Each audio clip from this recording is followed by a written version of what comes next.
Hello, everybody. Welcome. Thank you very much for coming in so early. All of you, I think, are looking great. Yes, we have already crossed 500 people. So it is really fantastic, isn't it, to have 500 pharmacists committed all here at the same time. What do you say, all webinar delegates and webinar presenters? Can you all webinar presenters please wave for the webinar attendees? Yes, thank you very much. So all of us are excited to be here. Welcome to the international webinar in English and Telugu. Yes, I'll be predominantly English. We have got a lot of people here and our colleagues here on the webinar panel who will be both in English and Telugu. The topic for today's deliberation, knowledge updates for community and hospital pharmacy practice. So very important, isn't it, in today's COVID-19 days? So I honestly and sincerely welcome the VVIP for today's deliberations, the webinar presenter, Dr. T.V. Narayana sir. Amazing, isn't it, to have such an extraordinary person here on the webinar? Yes, Dr. T.V. Narayana sir is very much here, enthusiastic, and is one of the most successful pharmacists probably we have ever seen in our life. I also welcome Dr. Anupama Konero. Please give a nice, oh, thank you very much for the nice namaste, Dr. Anupama ji. Very nice to have you here. And I also welcome Dr. Satish Garu. He is here from America. Please give a nice wave here, Dr. Satish Garu. Right, thank you very much. You are just in time. All Americans are known to be just in time. Then we have Mr. Paramatma himself here. He is very famous among the pharmacists because he was the guy, gentleman, who went to this court and then got a law, or you can say this thing, ruling from there, stating that all doctors should write the prescriptions in capital letters. A very, very warm welcome to Mr. Kaushik Devaraju. He is a very dynamic person, a young guy, and the leader for all the young pharmacists. So welcome, President of KRPA. So it's a dual language issue today. So you'll have presentation and discussions happening in your lingua franca as well as at the same time in English. So both the English people, knowing people, and those who know both English and Telugu, both will be able to enjoy the entire webinar show. So don't feel, if you don't know Telugu, don't feel that you're going to lose out something. No. Now let me just take you on a helicopter view. Okay, mine will be a very fast helicopter view. I'll just give you the scene today. When I went on a helicopter view of the pharmaceutical field, especially retail and community pharmacy, I caught hold of Miss Lakshmi, the pharmacist. And this girl, she believes in selling more through patient counseling. Wow, what a nice way of increasing the business revenue and offering patient satisfaction. But these days, being a corona warrior, Lakshmi not only wears her white apron, this is very important, please note it, but she also wears the face shield, the mouth mask, as well as the gloves and the other paraphernalia. She has the hand sanitizer in her handbag. So she is very, very prompt in her activities as a community pharmacist. She also believes in having a lot of good counseling practices. Particularly, she is able to establish Vishwasam, that is your reliability. She is basically to bridge the gap between the patient as well as the medicine. So she acts like that bridge or covenant of trust. And at the same time, she is able to communicate verbally and non-verbally too, because that is important. You have to build confidence among the patients. So that's another thing she is adapted. She lends her, active listening ear to all her patients so that she can resolve her questions. And at the same time, she is clinically objective and also provides empathy and encouragement, particularly to all the patients and the elderly subjects. She is able to maintain confidentiality, a perfect pharmacist who is meeting the patient needs and motivating the patients. She, of course, follows all the guidelines which has been taught to her during her course, and this makes her a very successful pharmacist. For example, consider this thyroid disease patient who came to her, and when she was counseling the thyroid disease patient, she casually asked, "At what time do you take your medication?" She said, that she's taking it promptly after breakfast. Now, that was the catch. Immediately she latched onto it and that is the mistake. Please don't take it after breakfast. Take it on an empty stomach. The first thing in the morning, and then watch your thyroid levels will become much, much better and it will come under control.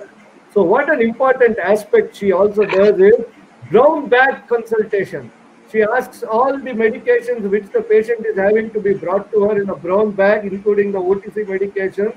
Many a time she has seen patients taking 2 or 3 analgesics, one for the headache, one for the knee pain. Now all this large amount of analgesics will cause nephrotoxicity. So she has counseled them and protected the kidneys of so many patients by now probably. So that's the importance of patient counseling. These days, she is able to even detail what is immunity to the patient because the first line of defense is the skin and the mucous membrane, and the second line of defense is the WBCs. Both are important, and viruses which normally cause self-limiting infection, in this case, the coronavirus infection, COVID-19 infection, is not a self-limiting as of now. In at least 30% of the cases, it is causing major symptoms, and in 3 to 4% it is, or let us say around 3% it is fatal. So immunity, she reiterates, is because of the vitamins, minerals, and the plant polyphenols, including the curcuminoids, which help promote. She emphasizes that zinc and vitamin C are not stored in the body. They are required on a daily basis. And she also highlights an important point that a low amount of vitamin D is associated with higher number of COVID-19 cases. This is as per an Italian study. It was a very good study. And she reiterates the importance of vitamin D. For example, it helps the WBCs produce what is called as cathelicidin, which is a protein peptide that has got anti-TB effect also. She reiterates the amount of vitamin A that is required for maintaining the skin and mucous membrane health. So all these aspects she is doing on a continuous basis, helping in today's context, making the patient more confident and improve their immunity level. She also reiterates when some educated customers come about what the cytokine storm is. She says that some immune chemicals are produced called cytokines, which can damage the internal organs as well as cause clotting inside the blood vessel. So this leads to reduced oxygen supply to the internal organs. So these points she reiterates, makes them confident to also the Ayush products. She talks about why they should do steam inhalation or how they can improve their health by taking various health supplements and also drinking lukewarm water. So zinc, vitamin C, curcumin, protein supplements, all these are definitely promoted by her. Hand hygiene products like Inoset and also oral hygiene products like Fresh Floor. She also gives the background to people. You know, it all started with Wuhan, where all sorts of vague wildlife animals are sold as food, including the bear and the bat. The bat is having a very unique immune system. It harbors around 1,500 pathogens, but it does not get any viral infection. Its immune system is able to suppress that viral infection, but it can transmit the viral infection to the Arabian camel, or it can go to the civet cat, or it can go to the pangolin. Pangolin is another interesting animal consumed for the meat as well as the scales, and probably from there the COVID-19 infection has come to the human beings. So this is a spike having virus. The spike proteins will attach themselves to the respiratory cells when we breathe in the infected respiratory droplets. And remember, these infected droplets are transmitted even when the person speaks. So salivary droplets are also carrying from the infected person. Micro salivary droplets are carrying these. So she educates everyone should wear a mask. At the same time, hand hygiene and oral hygiene is also emphasized by her.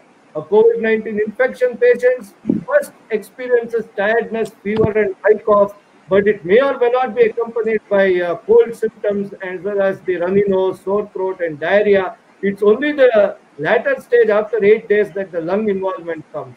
Among the new symptoms, she talks about the absence of the ability to smell and taste. Now look at this interesting incident. Dr. Yi, who was undergoing treatment for the COVID-19 infection, because of the antibiotics, he became dark-skinned person from being a fair person. Of course, now Doctor Who has recovered and he has regained his skin color back. But this is the challenge of COVID-19 treatment. COVID dose is another interesting point, which of course we have Dr. Satish, etc., who are going to elaborate on that. So beautiful symptom has come. Beautiful in the sense it's a very interesting insight that it's burning sensation. The patient who is having excess amount of COVID-19 infection to a severe stage, there will be a ground glass effect. And that is why the global lockdown has come into being. So please ensure not to touch men. That is the mouth, eyes, and nose. If you touch the mouth, eyes, and nose, transmission from the contaminated surface will take place. Don't touch men. Remember, every word you speak, 2.5 microscopic saliva droplets are also uttered along with that. And that can cause significant, that is why they have made spitting in public as an offense. So follow these rules. And you sometimes touch your face unconsciously by force of habit 16 to 23 times an hour. This is a fact that has been proven. So don't touch the surface of various shelves, etc., with your non-dominant hand. If you are a right-handed person, touch with the left hand because the right hand is likely to touch the face. So this way you can reduce contamination. Maintain the distance. Ensure the patient does not come inside your pharmacy. There is also a danger of the running ceiling fan and AC. If the patient coughs, it spreads in the entire pharmacy. Satish Garu will also say that in places of in America, people who have gone to the pharmacy to buy a toothbrush have contracted the COVID-19 infection when they return home. They have seen that. It is interesting. WHO is insisting how to wash your hands. So please ensure that you put the liquid soap, wash the palms, then the outside of your hand in between the fingers, as well as you please wash the nails like this, and the entire thing takes about 20 seconds with lather to 40 seconds. If you are using any hand sanitizer, 1 rupee coin amount of hand sanitizer, rub it, then do like this. Again, the thumb has to be clear. After every 2-3 patients, please do it. Carry the pocket hand sanitizer, wear your gloves. Encourage digital payments. Don't take the currency notes. If you're taking currency notes, put hand sanitizer to your hands, put the currency note there, rub a little and keep it to dry. That is the best way. When you take the stock from the salesman, you don't immediately put it onto the shelf. Leave it for about 8-9 hours so that if there are any COVID-19 particles there, then that will die and then only you can able to put the items into the shelf. Today, fumigation is also suggested and fogging is also suggested. Please do it routinely in your pharmacy. So that is with the help of hydrogen peroxide and silver nitrate. So that will ensure that it will give fumigated premises for you. Remember the fundamental law of protection. Consider that everybody around you is a asymptomatic carrier of COVID-19 who is capable of infecting you. So this way you will be very careful. You must be wondering what Julia Roberts is doing here. Yes, she is giving a fantastic smile for all of you. Now, very interesting about this smile. If you are having a non-fake smile, that is a Duchenne smile. Duchenne smile is an original smile, truthful smile. It will reach up to your eyes. And if it give a fake smile, like how the air hostesses sometimes give, just like that, So that is called as a fake smile. So they have done a study in the Mills College. Some girls smiled genuinely, and they were tracked down for 30 years later. The genuine smilers were blessed with happier lives in terms of marriage, well-being, and career. So please smile genuinely. Let your smile reach up to your eyes. Not like this girl who is looking so beautiful, but it's not a original smile. It's a fake smile. So I give you all a seductive smile here and say, please smile well, have a good day, and you are well dressed for the day. Only when you wear a smile. So please ensure to wear your white coat, have a great smile, and then do your pharmacy work. Now we have 851 attendees. I think we can go on to the main speakers, and to sell more, you'll have to do a lot of patient counseling. It is indeed my great pleasure and honor for me to introduce you to Dr. T.V. Narayana, sir. It's a cliche to say, He does not require introduction. Yes, I agree with that. But at the same time, please note that this academician, pharma leader, and president of the IPA, Indian Pharmaceutical Association, is a firebrand dare-do leader. He is a rare blend of academic excellence and entrepreneurship. Yesterday, when I was talking with him, what I found very nice about this gentleman is that he encourages young pharmacists. He was explaining how he, in fact, instigates, he scolds, he ensures that they go from D Farm to B Farm, B Farm to M Farm, M Farm to PhD. So what happens is that the pharmacist ultimately becomes a very, very well qualified and a good professional. See, that is the big quality of leadership. A leader is not only recognized by what he does. A leader is one, how he develops his team, how his followers are developed, etc. So hats off to leadership. He has done his B Farm, M Farm, MPhil, and PhD. He got his state and national merit scholarships. He was the winner of the B.V. Patel Trust Memorial Scholarship for securing the first seat in B Farm, and he has got rich experience. And he is also the director of Vikas Institute of Pharmacy. Under his leadership, IPA has expanded its base. There are more than 1,000 life members and 2,000 student life members. He has established various state branches, encouraged the proliferation of this. He has attended many, many conferences across the world. If you see the list of the countries, I think his passbook will be like a small Lachman. Okay, just to cutting a joke, it will be like a Lachman textbook. So there will be so many seals and stamps to the countries which he has gone to. He has won several awards. He has won the IPA Eminent Pharmacist Award. He has won several big awards, including the Fellowship of the Association of Biotechnologists, Shiksha Bhushan Award 2009, and so on. So amazing, Dr. T.V. Narayana sir. It is not just VVIP. I think we have to invent some other term. 100 people like you in this pharmaceutical industry and sector, then imagine what will be the benefit, how many more pharmaceutical professionals will be developed. Thank you very much for coming in, sir, and on to you now. Dr. T.V. Narayana, sir, thank you very much. Thank you, Dr. Sunil Chitrankar, for the nice introduction. And moreover, I am very happy to hear the precautions to be taken during this COVID-19, enlightening the pharmacist, what are the precautions to be taken, and also the services rendering by Lakshmi. That is what we are looking at, the role of community pharmacist in India in future. Most of the pharmacists should update themselves and take her as a role model, try the best what she is discharging the duties, how she is counseling the patient, how she is educating the rural mass. That is the immense contribution of Lakshmi. I compliment her on behalf of Indian Pharmaceutical Association. And moreover, my appreciation and compliments to organizers, Karnataka Registered Pharmacist Association, particularly Kaushik, the dynamic president, and also the co-organizers, Group Pharma, for giving the opportunity to share Sunil to this series. Particularly the MD Sunil Latavar is also my good friend. My compliments to both co-organizers and to the speakers, particularly Koneru, Anupama Koneru, principal of Sultan College, and also our executive committee member of PA, Telangana State, and Dr. Satish Gotubati is joined us from USA, and I appreciate his interest in sharing his experience with the pharmacists. He is also our scientific service committee member of IPCA, and Dr. Paramatma, first time we interacted yesterday, and it is nice to see such a fighter who fights for the cause of the profession.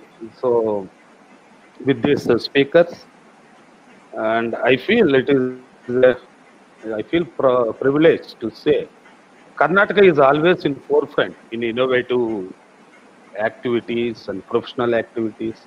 This is one such a type of activity, expanding the wings to English and Telugu for the combined Telugu people here.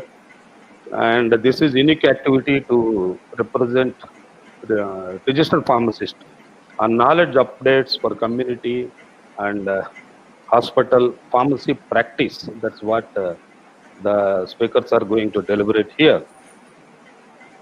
I wish to say, I visited several countries. I feel proud to say the Indian pharmacist is the best in the world. I repeat it, the Indian pharmacists are the best in the world in certain areas and certain terms. There was a survey conducted in the year 2006. What is the time taken by a community pharmacist of a developed countries compared with India? The community pharmacist in developed country took 10 minutes to honor a prescription. Whereas in India, I feel proud to say, the Indian pharmacist, community pharmacist, on average, he dispensed 3 prescriptions minimum. And though he was not charged for a prescription, he is giving his instructions. He was not trained, first of all, in patient counseling and all. With his vast experience and knowledge, he tried his best to deliver the goods. That's what Indian pharmacist is great in compared with others. But this Indian pharmacist services, if they update themselves, if they equip with the latest development taking place, definitely he is going to do wonders in future. That's what I feel. There are nearly 8 lakhs plus community pharmacists in India and 1 lakh plus hospital pharmacists in India. They have to need to update and with the latest developments. And in such type of developments, if you see today, pharmacy practice and pharmaceutical care, these are the buzzwords. If you say these are the new words, and if you take the present community pharmacist, most of our community pharmacists, pharmaceutical care and pharmaceutical practice. And this is due to most of our community pharmacists are diploma in pharmacy holders. There was no opportunity to learn themselves, and there is no training opportunity as far as the syllabus is concerned. The syllabus is not updated as to suit the needs of the present scenario. Still, we are in year 91. The diploma started with year 61, 71, 81. Now we are in year 91. And this is some of the obstacles what our community pharmacists are facing in our country.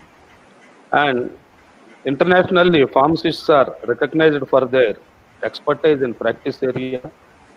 Even WHO, they mentioned clearly, 70% of deaths are due to medication errors now, hospitalized deaths. And medication errors means the medicine is required but not prescribed. The medicine is prescribed but not required. The medicine is prescribed either in high dose or low dose. These are the sources of medication errors.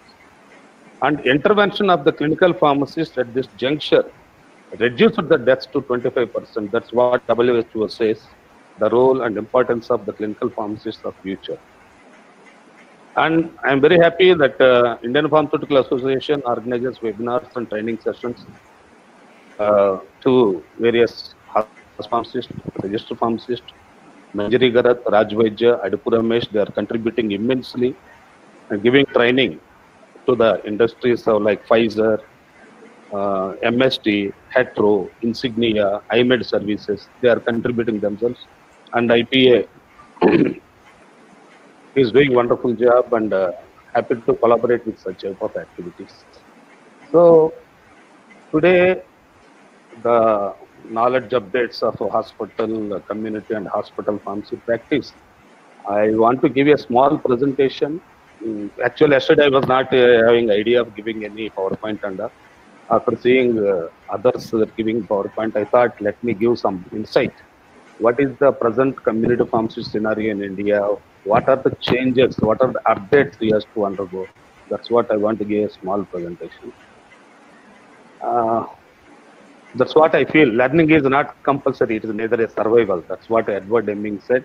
The community pharmacists, though they were registered and they feel that, yes, only business is required for us, nothing is important for us, nothing like that. It is survival for them to learn and update themselves at regular intervals. I already mentioned you, pharmacy in India is the best in the world, and though having multitasking abilities, they are lagging the sincerity and honesty in their approach. That's what our pharmacists should look into it. This is the pharmacist to population ratio. This was before separation of Andhra and Telangana, combined state. the average pharmacist to population ratio in India is 1:1,800 and odd. If you take Andhra Pradesh, combined Andhra Pradesh, it is 1:2,238. Thanks to Karnataka, it is one pharmacist is available for 735 population, and Tamil Nadu stood number one here. 1:600 plus pharmacists are available. That is the pharmacist to population ratio. WHO clearly says the 1:500 is the prescribed ratio of pharmacist to population. So, not many avenues are there, opportunities are there for the pharmacist. This is the status of our community pharmacists. There are more than 8 lakh registered pharmacists. And community pharmacy in India is mostly diploma in pharmacy. It starts from 100 to 200 square feet. And there is no provision for value-added services and no proper storage facilities. Even in a summer of 55 degrees, the medicines were kept on fridge in some pharmacies if you look into it. And no basic information to customers and considered as a trade. As the problem in India is either the public or the pharmacy himself, a owner himself, consider it as a trade, as a business, not as a profession.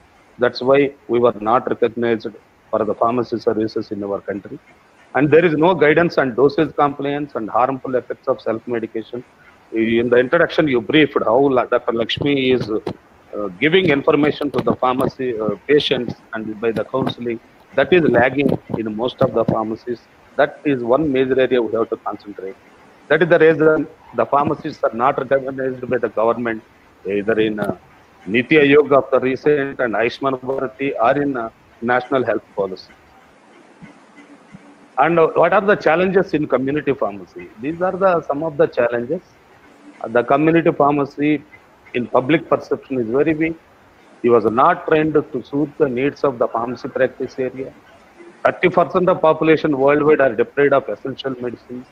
And in the poorest part, it is more than 50%. Per capita consumption of drugs is lowest in the world compared to the developed countries. India, it is very low. Nearly half of the patients treated for common diseases. And nearly 40% patients received antibiotic unnecessarily. That's what antimicrobial resistance has more privileges in cases in India. And more than 1,600 reported counterfeit medicines, incidents of counterfeit medicines in India. How the pharmacy in developed countries, this is the picture took in the Bell Pharmacy in Australia when we had been there as a delegation of Pharmacy Council of India. The pharmacist, he briefed how the pharmacy services they are rendering to the society, the public. And the greatest thing here, when we were discussing, the patient has come immediately, he asked us to, gentlemen, please stop. And he attended the patient, given the patient counseling. After completion of the patient counseling, again he came and joined. That is the commitment of the pharmacist in developed countries. That's what we should look into to prove our presence, to show our role. Yes, there is a pharmacist for the reliable source of information on the drugs and drug interaction and counseling. And if you take the pharmacy retailing, it is more than 1 crore, 100,000 crore market. If you take in US, 5 pharmacy chains controls the entire 40% sales. In UK, 7 pharmacy chains controls more than 60%. And chain started in India also with value-added services. So many Apollo, Hetero, Trust Pharma, so many chains are coming. So regular conventional business is going to hamper with the emergence of the chain system in future, because they are going to give the value-added services. Unless you update yourself, it is very difficult for pharmacists considering themselves as a trade to survive in the profession. And here, this is the hospital pharmacist, how the hospital pharmacist is supposed to do. Even we don't know how many exact number of hospital pharmacists. For the last 2 days, I am trying what is the number of hospital pharmacists working in government hospital, working in railway hospitals and all. Very few states able to give the exact number. And the role and responsibility of hospital pharmacists, those who are working in ESC also, nobody knows how the pharmacist services are rendered there. There should be a lot of change to come in these areas. He has to manage drug inventory, drug dispensing, and record keeping. And with proper training, he should help to improve medication use, drug therapy monitoring, patient counseling, drug information services. ADR reporting, ADR monitoring, all these areas the hospital pharmacist is supposed to explain. Now the Pharmacy Council of India has come out with the regulations called Pharmacy Practice Regulation 2014. Once these regulations implement in India, definitely there will be a bright future for the hospital pharmacist. The regulation clearly mentioned the job description of the hospital pharmacist. 2 hours he has to dispense the drugs. 1 hour minimum he has to counseling the patient. 1 hour he has to report the ADR. Like that clear indication of the job the responsibilities were given in this pharmacy practice regulation. And next is a clinical pharmacist. Again, career opportunity, contribution to improve medication through employment in hospital, teaching, drug information, pharmacovigilance, clinical research, and medical information. Again, there was a requirement of one clinical pharmacist for the medical services in the hospitals. That's what the regulations insist. Again, the scenario will change after the implementation of this pharmacy practice regulation. I had been to international conference of FIP in Glasgow. The president given a statement stating that by the year 2030, the health workforce requirement is 30 million to the world, that to the globe. He has given a statement. And also he has given a wonderful statement. There is no healthcare without workforce, and there is no workforce without education. That's what a wonderful statement he has given. There is a bright future for the pharmacists who are rendering their services to the profession of the pharmacy. And also, he has given a statement in FIP Abu Dhabi last year. 21st century will be the century of pharmacists. Proudly, he said 21st century is the century of pharmacists. All the pharmacists and pharmaceutical scientists and educators have a key role in the evolution of profession around the world.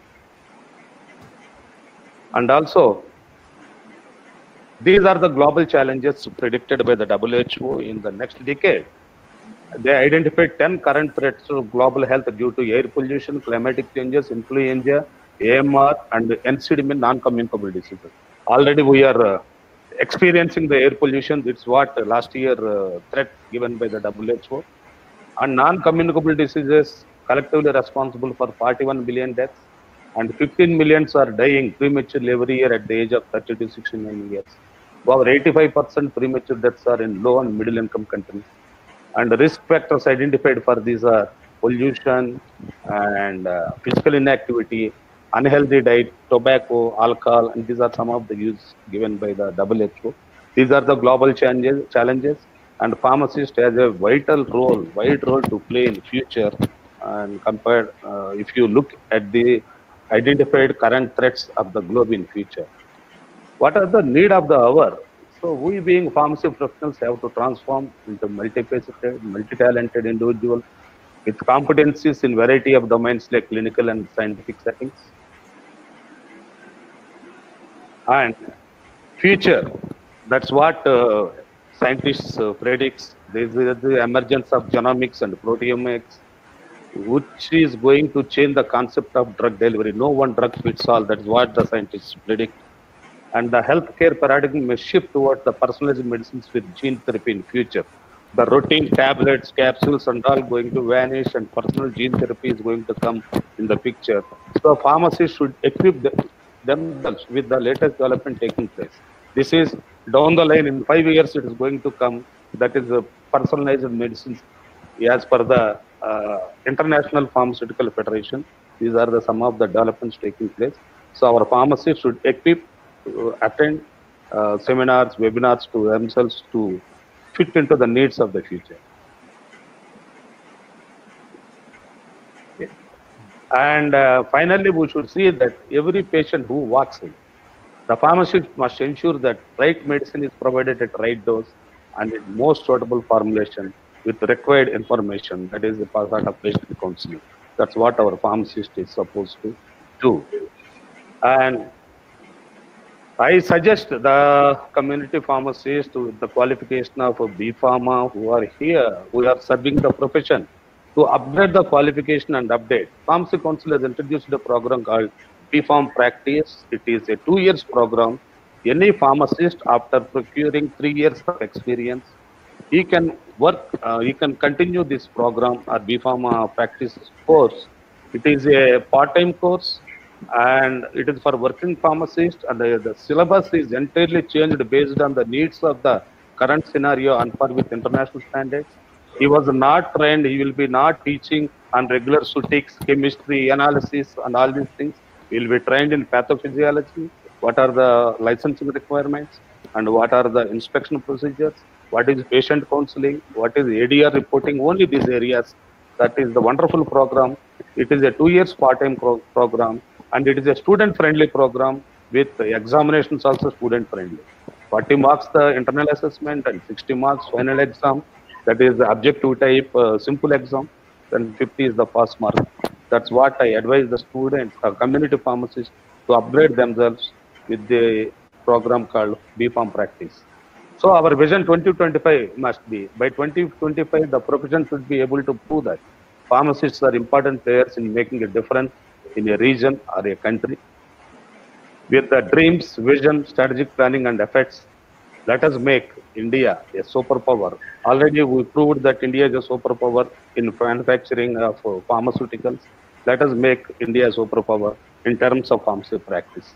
That's what I want to say to the community pharmacists.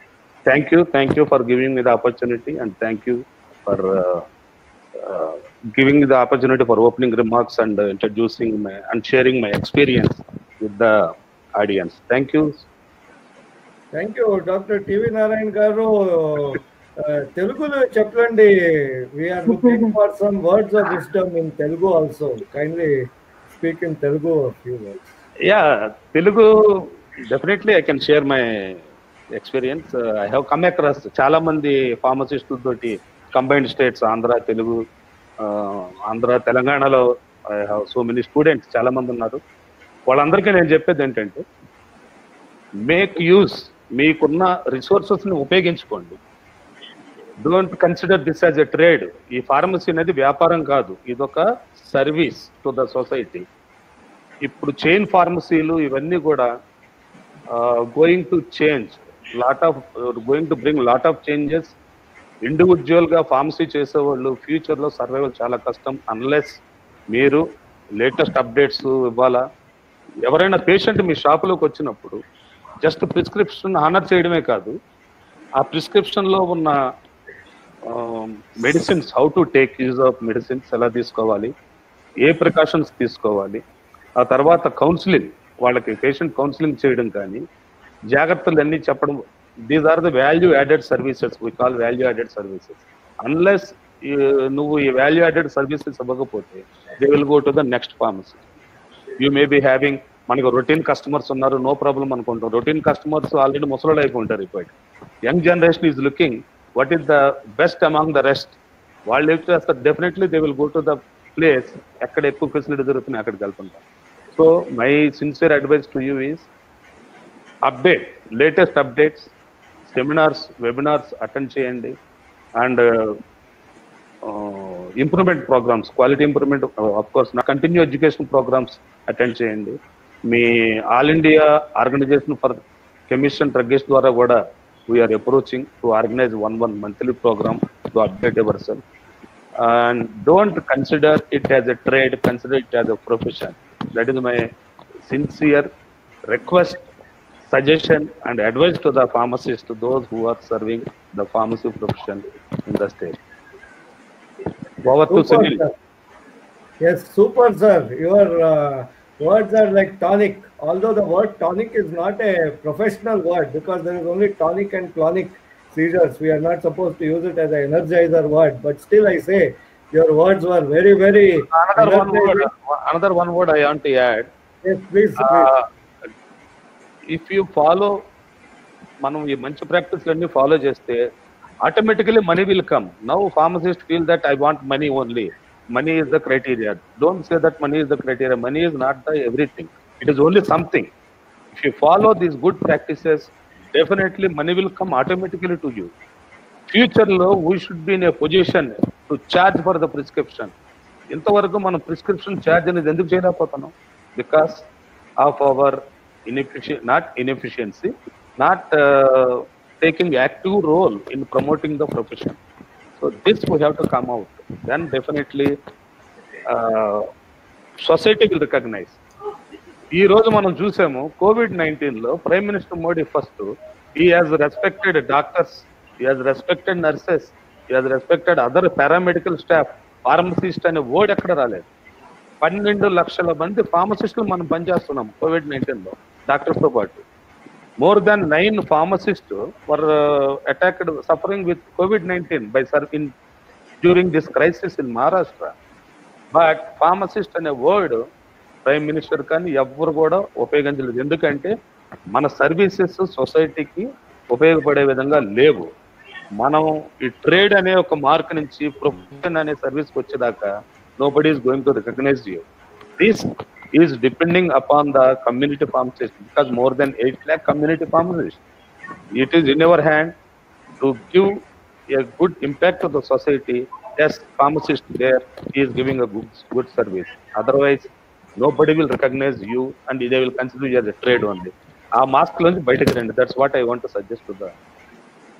Super, sir. Thank you so much. Thank you. It was really galvanizing. Thank you very much for this. Without much ado, I will go to the next speaker. Introducing Dr. Anupama Madam. Dr. Anupama Koneru, as you can see from the photograph itself, she is a very smiling and very jovial personality, but at the same time very committed to her studies. In 1990 BPharm itself, she was a topper, GATE scholar. During those times, you did not have GPAT, and she did with distinction her MPharm. She did her PhD from JNTU, another very iconic university. Rich academic experience. She is affiliated to so many organizations, and she has published around 30 papers in both international and national journals. I think it's a great opportunity for us to listen to Dr. Anupama Garu. So please, madam, please continue, and we are all ears. Kindly take over. Thank you, Mr. Sunil. And Dr. TV Narayana sir and Mr. Kaushik. Andarki namaskaram. TV Narayana sir and Mr. Sunil, my classmate of 30 years ago, they made my presentation easier. Nadi ఎందుకంటే వీళ్ళు global scenario మనకి ఆల్రెడీ ఇచ్చేసారు. నా topic invisible first responders and care givers. Why invisible? Already Narayana sir చెప్పారు, మనం ఉన్నాము కానీ మనం నోటీస్ చేయట్లేదు. సో మనం నోటీస్ చేసేటట్టు అవ్వాలి.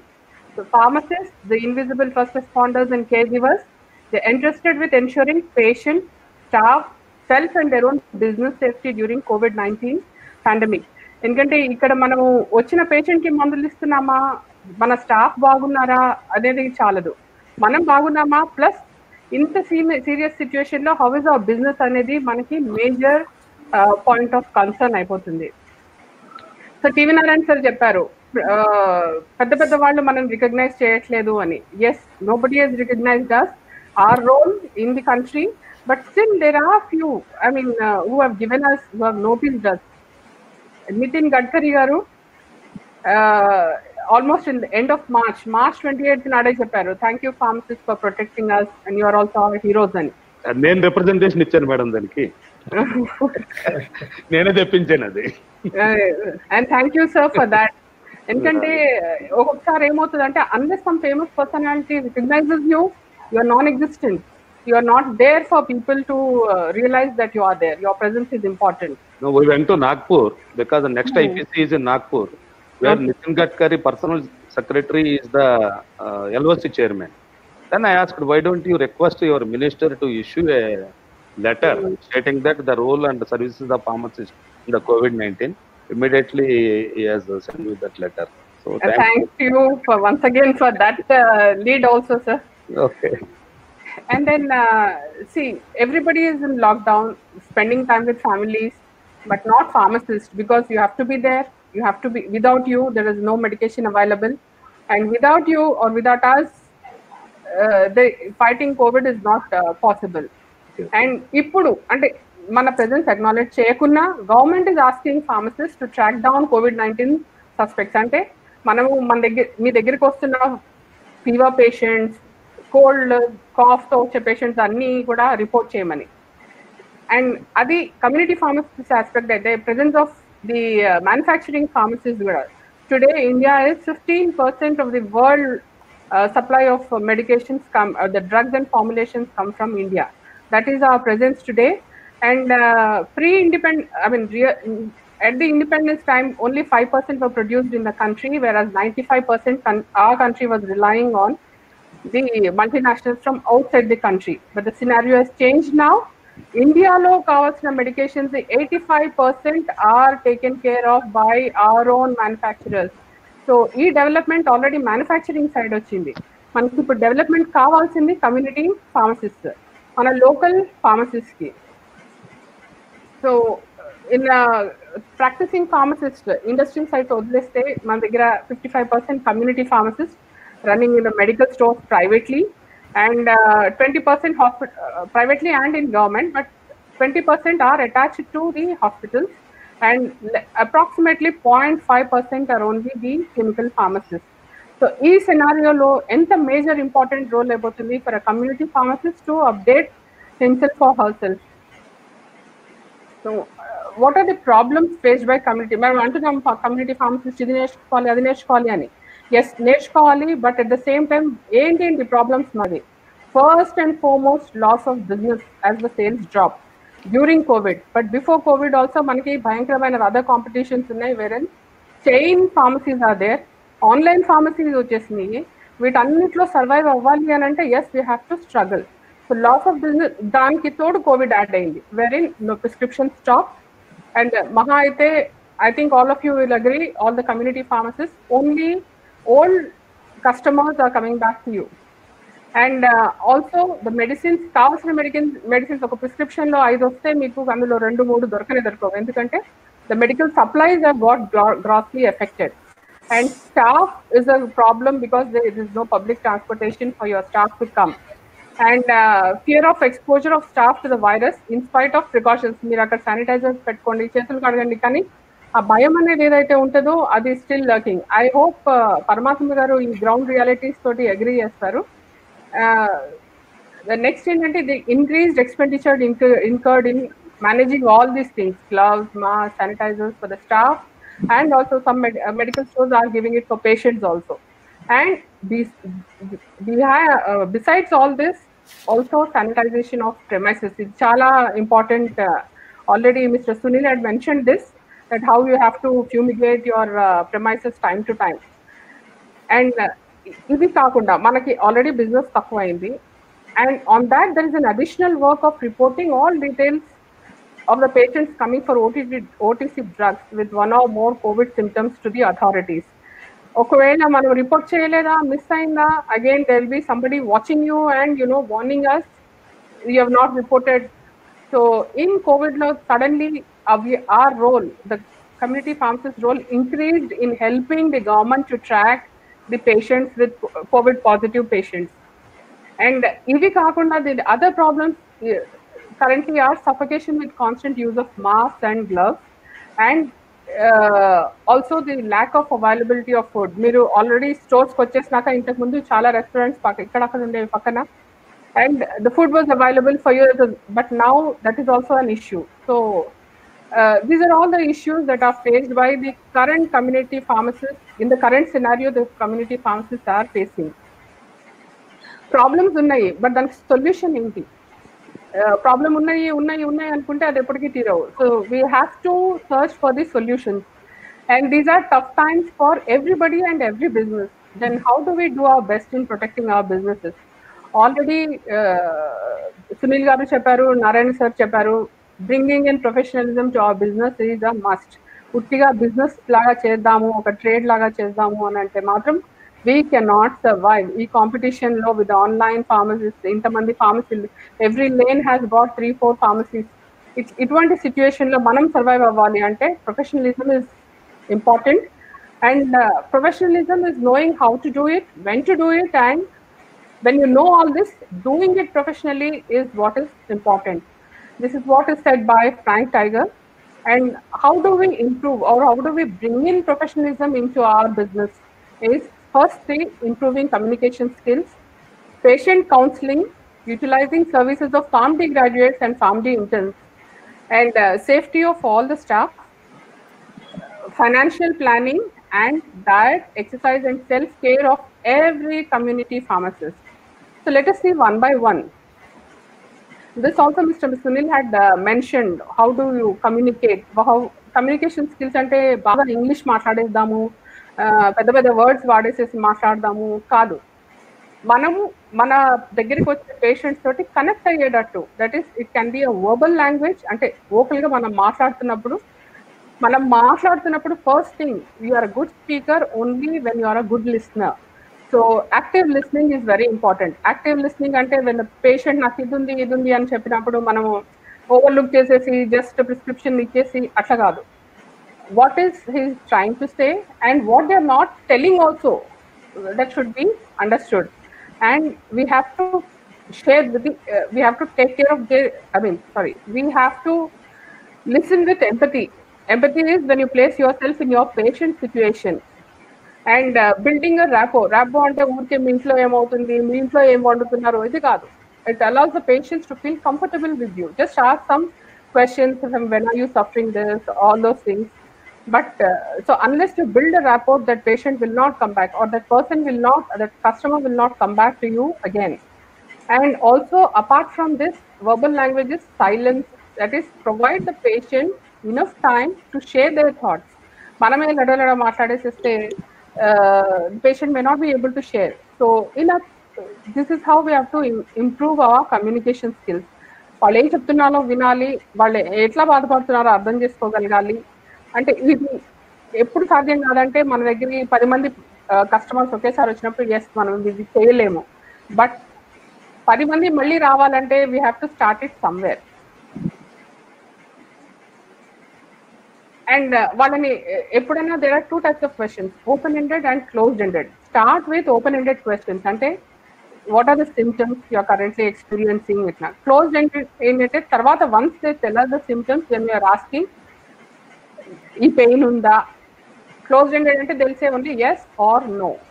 So first start with open ended questions and then finish it with the closed ended questions.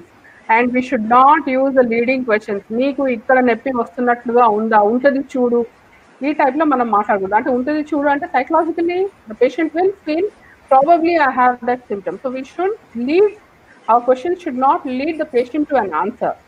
And we should not question why do you miss your doses. We should ask what is making you, where did what happened that you missed your dose. Why do you miss your doses anagane valaki titinattu anipistadi. So such questions should be avoided. And the non-verbal communication skills, which generally these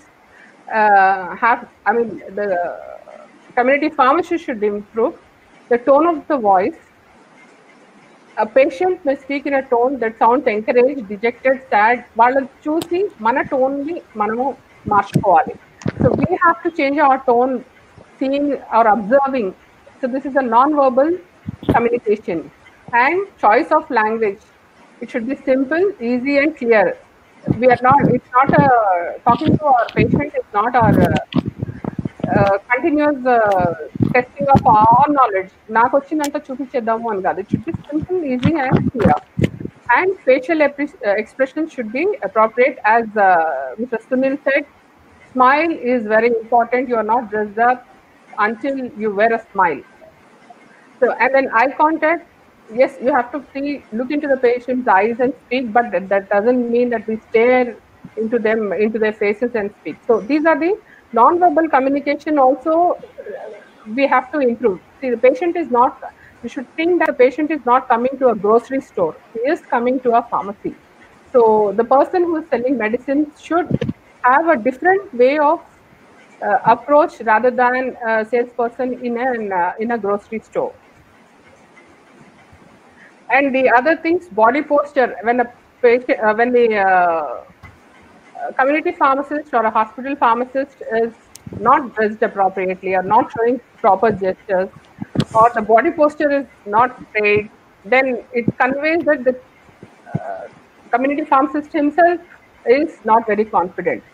So, and appearance, professional, white, neat apron is very, very important. Both my the speakers before me had emphasized on this. ఇది మాత్రం చాలా important. ఏదో పొద్దుకుని లెగిసి వచ్చేసాను ఫార్మసీకి అమ్మడం start చేస్తాను ఇట్లా కాదు. కొంచెం ప్రొఫెషనల్ అప్రోచ్ అనేది చాలా చాలా important. And already they said patient counselling. ఇప్పుడు మన ఫస్ట్ ఇలాంటి చిన్న చిన్న సిమ్టమ్స్కి no patient goes to a doctor, they come straight to the pharmacy, and the pharmacist should know which one he should dispense, for what symptoms he should dispense OTC drugs, and for what symptoms he should suggest them to go to a doctor. ఇది లేకుండా just prescription వచ్చింది నేను అమ్మేస్తాను నాకు 2 medicines sale అవుతాయి, ఇట్లాంటి approach మనం స్లోగా మార్చుకుంటే కానీ మన ప్రెజెన్స్ని గుర్తించడానికి ఛాన్స్ ఉండదు. So the pharmacist should know ఎట్లాంటి సిమ్టమ్స్కి ఫిజిషియన్కి వెళ్ళండి అని కన్విన్స్ చేయాలి పేషెంట్ని, అండ్ ఎట్లాంటి సిమ్టమ్స్కి ఓటీసీ డ్రగ్స్ ఇచ్చేసేయాలి అని. సో ఇందులో ఒక మేజర్ రోల్ ఏంటి అంటే utilise the services of PharmD graduates and PharmD interns. Narayan sir already చెప్పారు, మనం ఒక ప్రిస్క్రిప్షన్ని మనం ఛార్జ్ చేయలేకపోతున్నాము. ఎందుకు అని అంటే మనం ఒక జస్ట్ ఆ ప్రిస్క్రిప్షన్ని చూసి మెడిసిన్స్ ఇచ్చేస్తున్నాము. But to make it into a profession it should be a business or it should be a service. మనం సర్వీస్ చేస్తా కూర్చుంటే ఆ family we can't starve our family just saying that I'll do service because my profession says do service. It should be a right balance between the business and service. So how we can improve our pharmacy, how we can make people to come.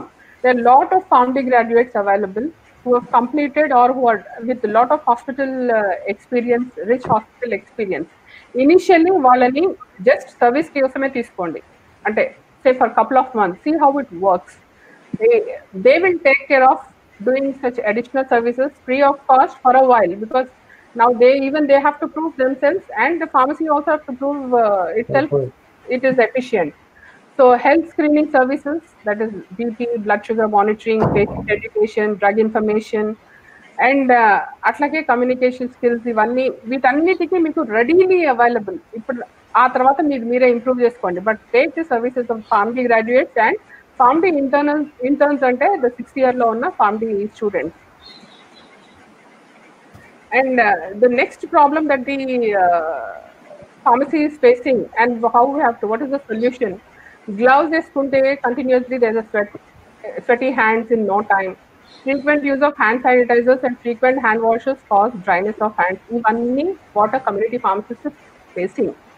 So compulsorily before going to bed, apply a moisturizer or coconut oil. Both will work very good, and coconut oil comes out very cheap also, but it is very healthy.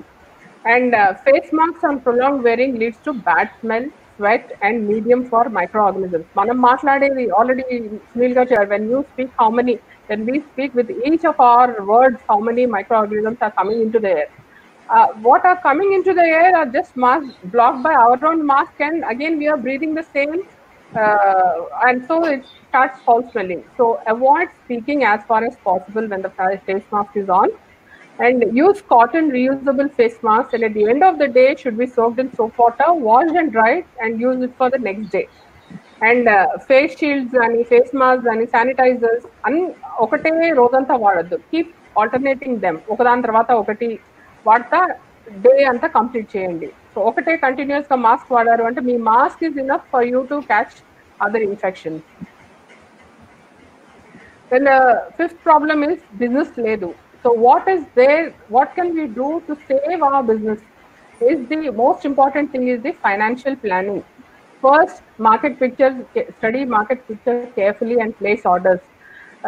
Mana routine business laga idi ledu. So we have to study our market picture carefully, and then what is required, what is future requirement, near future requirement, dani prakaram orders cheyandi. Gani gabagaba bulk orders chesesi don't lose the money that is there in your hand. And write down all the expenditures at the store, at home also, and identify avoidable expenditures or those which we can postpone to, and involve all those who are associated with those expenditures. Ante sanitizer pettaru kada ani mana employee poi 10 saarlu sanitizer vaadestunnaru, no, even they have to be responsible of how much is being used and protect us, not just for time pass we are using some sanitizer, wasting it. Ee wastage anedi at home and in the store in the pharmacy, the people should follow. There should no wastage. So generally, andarki adi undadu. Train staff and family about austerity measures, be it saving finances, electricity, water, and judicious use of all the protective gears. అరే ఇప్పుడు నేను mask వేసుకున్నాను, morning ఒక 10 minutes వాడాను, తీసి పడేసాను, మళ్ళీ ఇంకొకటి తీసాను, ఇట్లా కాదు. Judicious use of all protective gears. And what Benjamin Franklin said is, a penny saved is a penny earned. ₹1 మనం సేవ్ చేయగలిగాము అని అంటే అది సంపాదించినట్టే. సో ఇట్లా స్లోగా మీ బిజినెస్ ని ప్రొటెక్ట్ చేసుకోండి in this tough times. And the other important thing for any pharmacist or any individual is, if we don't take care of ourselves, we can't take care of our people. As a head of the family, you have to take care of your family, the staff, everybody. So if you don't know how to take care of yourself, you can't, if you are not there available, then how can we take care of other people? So health is wealth, and continuously being under stress. Yes, with stress undi, endukante eppudu with which patient who is walking in, you will catch the disease, we don't know. Finances are a problem, sales are dipping. So in all, yes, stress is there. Which if the stress, if you allow it to take over, then it will invite more diseases to us. So the first step in this is carry fresh home cooked food with you in the morning when you are leaving for the store.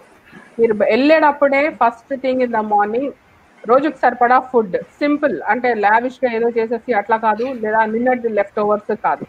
Because nutrition for you is as important as any member of the family.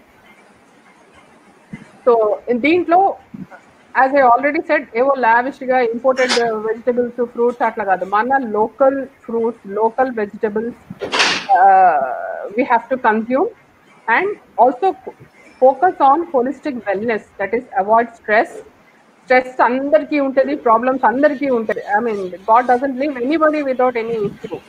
So avoid stress, do pranayam, take proper rest, practice gratitude and love, and maintain hygiene. These are all very, very important for you in this testing times. So it starts with how to manage your stress, and then some exercise compulsory, and rest is also very, very compulsory. And ఏదో ఒకటి ఆ టైంకి తినేసాము అని కాకుండా properly cook food, fruits, everything, vegetables, water, and no unhealthy food. Because at the end, mana health lekapothe, if we don't have a good health, we cannot survive. After that comes the business unda, family unda, edanna sare. So goodbye to all addictions, whether it is smoking, gutka, all those things should be avoided. Alcohol, because they also take away your finances, and also they're your peace of mind. It's a vicious cycle which these addictions will lead us to. And what are to avoid? These are all you know already. Mr. Sunil and TV Narayan sir are already chapparu. No handshakes, no crowded places, avoid all this, social distancing. Pharmacy lo, carefully you move your counter to on the dispensing area to the main entrance, so that the patients don't walk inside your into the store. Lot of small stores do that, but the bigger, little medium size and bigger stores will have a counter inside. So once a patient or a COVID positive asymptomatic patients also, if they walk in, they're just lodging their the viruses in their not very ventilated store. So andukani asalu akkada daaka raaniyabakandi. Plus keep 2 counters and encourage digital pays, whether Google Pay, itlantivanni. Suppose if somebody gets cash, as Mr. Sunil said, if you are not immediately using the sanitizer, as Mr. Sunil said, keep another bowl where they drop in, and you give the money from the other area. You give the change that has to be rendered to the customer. So this is how you take precautions in the store.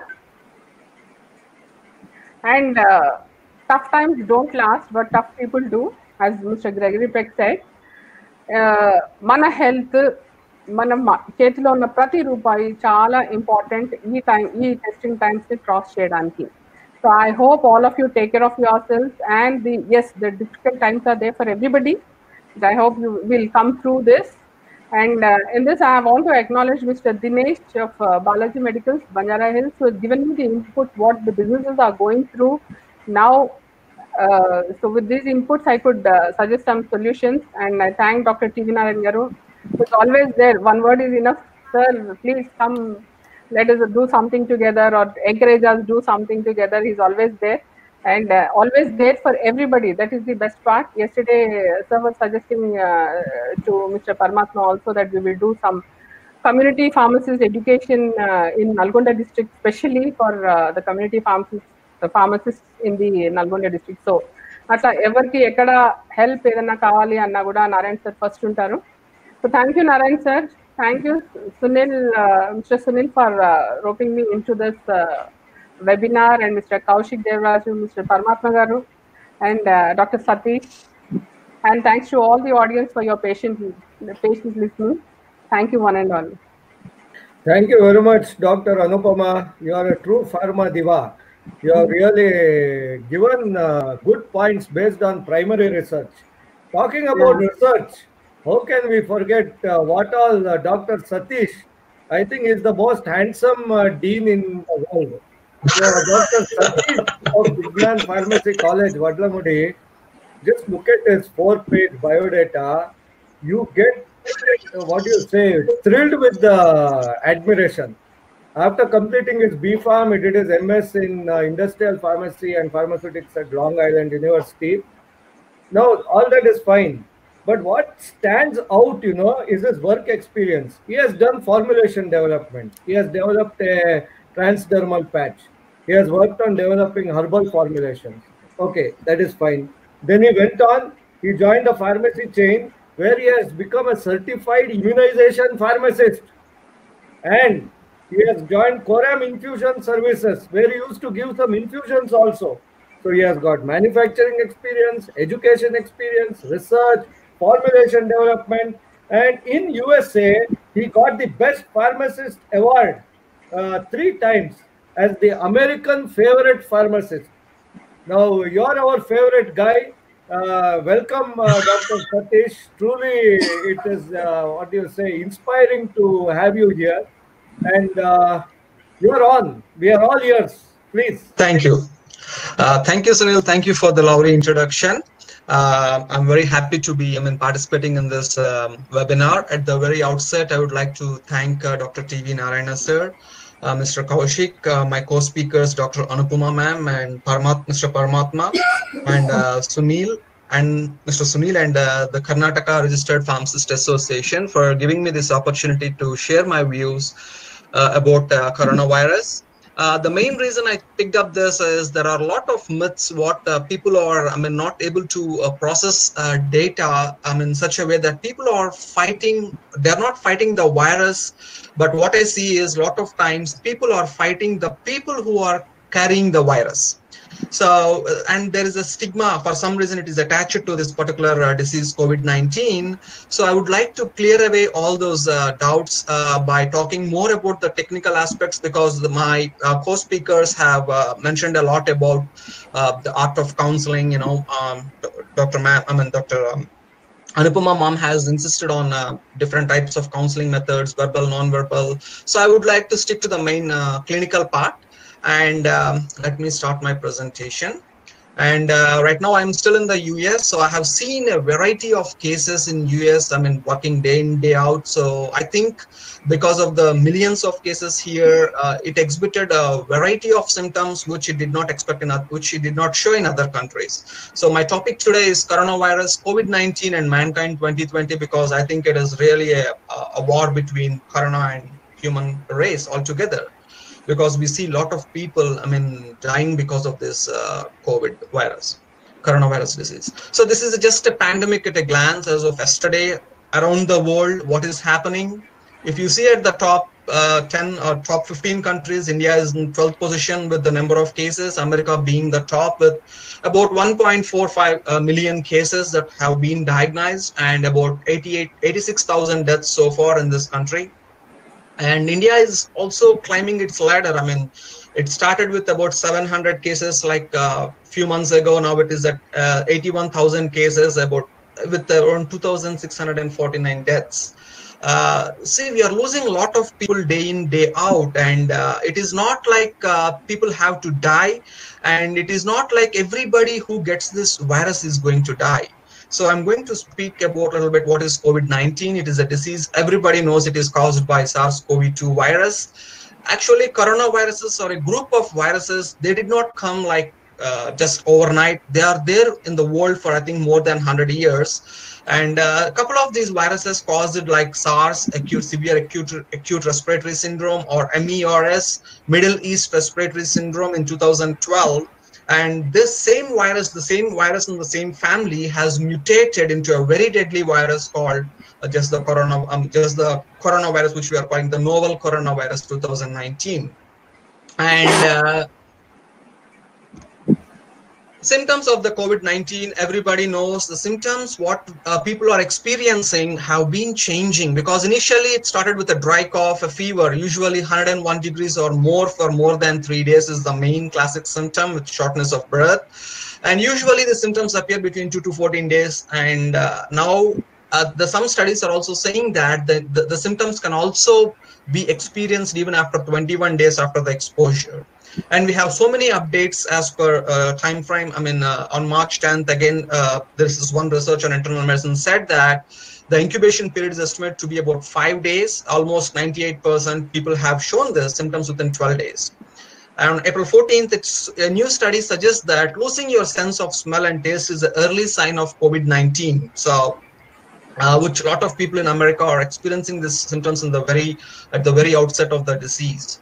And on April 27th, the Center for Disease CDC adds 6 more new symptoms to its list. They are like chills, repeated shaking with chills, and muscle pain, headache, sore throat, nausea, vomiting, and diarrhea. These are also some other symptoms which not many people can experience, but at least, I mean, to some extent, some people have experienced it, because it actually, what is important is what strain got affected, because the strain that got started in China is not the same strain that is affecting all the people of the country, all the people of other countries. It has mutated many times, like 30 times. And because of some strains, some symptoms are more specific in that particular strain, whereas the other symptoms are specific in other strains. And it's a classical transmission. It is spread from person to person by droplet transmission, large respiratory droplets that people sneeze, cough, or drip. Aerosol transmission, when someone coughs or sneezes in the room. Contact transmission, touching contaminated surface and touching your mouth, nose, or eyes, because this virus tends to accumulate on surfaces. And direct transmission by kissing, shaking hands, etc. So these are all the major 4 modes of transmission, how this virus is being spread. Like Sunil was mentioning, even you talk, I mean, because when you talk by blowing air out of your lungs, and aerosol transmission can happen. And the safest distance to be from a person is not less than 6 feet. At least you should have a 6 feet distance to avoid this virus transmission. And all of us know that prevention is better than cure. The question is how to prevent it rather than suffering the disease. The best way is avoid exposure to the virus in any way you can, staying home, staying away from those people who have the disease, or shaking hands, any of these things, washing your hands as frequently as possible as the moment you touch other things, and using soap and water for 20 seconds at least, or use an alcohol-based sanitizer that should contain at least 60% ethyl alcohol or 72% isopropyl alcohol. That is what the CDC's recommendations these days. And other things that can help the spread of the COVID-19, avoid contact with others who are sick, avoid touching your mouth, nose, eyes, and face. This is one thing which we tend to do, because by virtue of what the work we do, we tend to put the hands on the face, on the eyes, on the nose, try to adjust the face or cut something on the face. And you touch something even as simple as a door handle, or as simple as you touch something that people are touching it more regularly, and you touch your face, you can get that to yourself. And clean and disinfect the surfaces. Alcohol or bleach-based cleaning solutions work best for coronaviruses. But again, it doesn't mean that don't wash everything with alcohol or bleach, like vegetables or milk packets, because it is coming to my attention that India, a lot of people are using these disinfectants to clean food, but that should not happen, because they only disinfect the surfaces, but not the live surfaces. only the surfaces like tiles or any such things.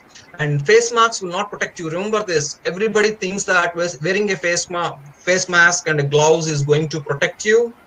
But again, there is a lot risk involved, like Dr. Anupama was saying, that you will be breathing in and out.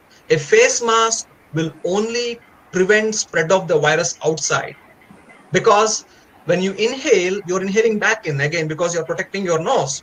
And even the hand gloves you put on. See, using PPE is very good, but if you don't know the right procedure, how to put it on and how to take it out, you end up contaminating yourself, because even a gloves, there is a way how you have to remove from outside towards the inside, and you throw it out. A lot of times people wear masks, they touch the outside of the mask with the hand and they remove it, or when they touch the outside of the mask and again touch the face, it is still going to come back. Social distancing is one thing, staying far away from those people. Self-isolation is the best if you can, staying home. These are the best things anybody could practice. Do all people suffer? Actually, there is a criteria for risk factors. People who have a heart disease, respiratory disease like asthma, COPD, diabetes have a higher risk of dying from the disease than the young people. And people usually above the age of 65 are prone to higher risk. Smokers have a higher susceptibility to SARS-CoV-2 virus. And evidence suggests that people who use e-cigarettes or vaping, that is just smoking e-cigarette without the smoke, are also at much higher risk in developing countries, in developing serious respiratory infections. And a Chinese study claims to have found that people with type A blood group may be more susceptible to the novel coronavirus. This is one strange fact they found. And CDC now includes people aged 65 and older, people in nursing home or long-term care facility, people who are immunocompromised, like people with HIV, people who have undergone a liver transplant, or people who have undergone a bone marrow transplant. Any organ transplantation patients are given with basically corticosteroids and immune suppressant drugs, where immune system gets weakened, not only because of HIV, because of the other conditions.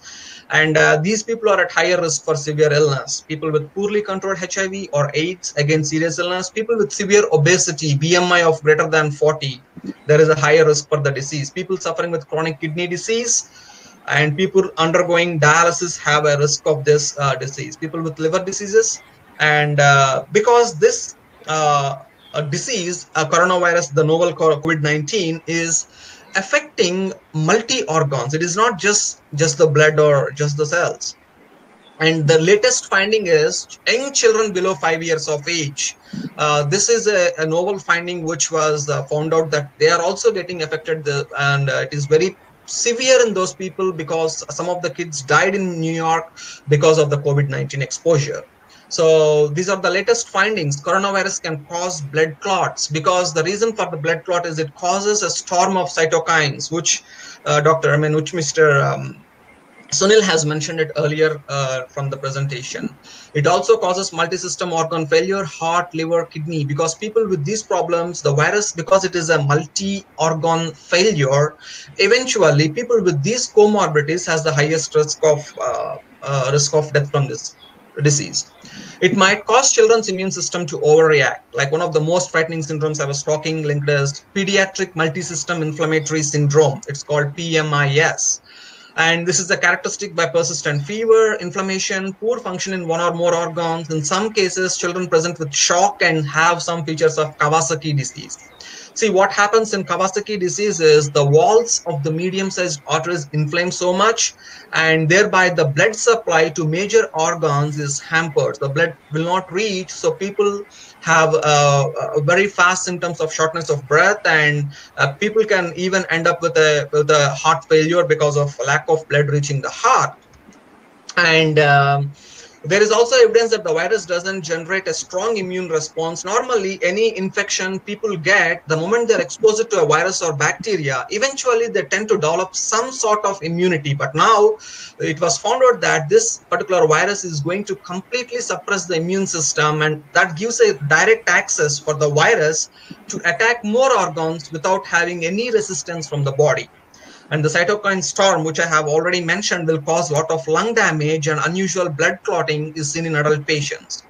The weird thing which we observed in US is COVID toes. I mean, this is one symptom is puzzling, but this is not much troubling, but you see red or purple swelling of their toes, possibly because of the tiny blood clots caused by this cytokine storm caused by the virus. And again, this virus, I said, it tends to accumulate on the surface. When I say accumulating on the surface, it literally remains there viable. So depending on what kind of surfaces it is on, it has its different viability patterns. If a virus is sitting on a cardboard, like a cardboard or a paper, it is good, it can survive for 3 to 4 hours. If the virus is sitting on a copper, anything that is copper, copper has a very good property to kill it. It almost gets killed in 2 hours. On a cardboard boxes, big boxes, it can stay for 24 hours. And plastic, anything that is plastic, stainless steel, it can tend to stay on the surface for 72 hours. So all the pharmacists who are working in the pharmacies, you be careful, especially when you get an order from your bulk supplier or from your retailer, from your wholesaler, you want to open them. Be cautious because the virus can tend to stay on the cardboard box as such up to 24 hours. And if it is a plastic tote, it can stay on that surface for up to 72 hours. So you have 2 options because we don't have a lot of hand sanitizers available in the market. Wear a gloves, open the box, remove your things, dispose the gloves, and immediately wash your hands. A lot of times importance is given for hand sanitizer, but technically washing hands with soap and water is very good than using a hand sanitizer. But hand sanitizer helps you in a place where you don't have water and soap. That is the place where you go for a hand sanitizer. Don't just keep on using hand sanitizer because it also dries up your skin very fast. So try to use sanitizer in a situation where you cannot have access to soap and water, but I suggest you to wash your hands as much as possible. Then there are 2 kinds of tests available for COVID-19, the viral test and antibody test. A viral test will tell you if you have a current infection, and an antibody test will tell you if you had a previous infection. Both are important because some people who have no symptoms, asymptomatic, viral test can tell whether the patient has the virus, and the antibody test, the patient might not be suffering, but it will tell the people, okay, this guy might have suffered in the past and developed some antibodies towards this disease. And it takes about 1 to 3 weeks after infection to make the antibodies. So antibodies test is little later. You cannot do it immediately. And you can use a nasal swab or a saliva sample to do for the viral test.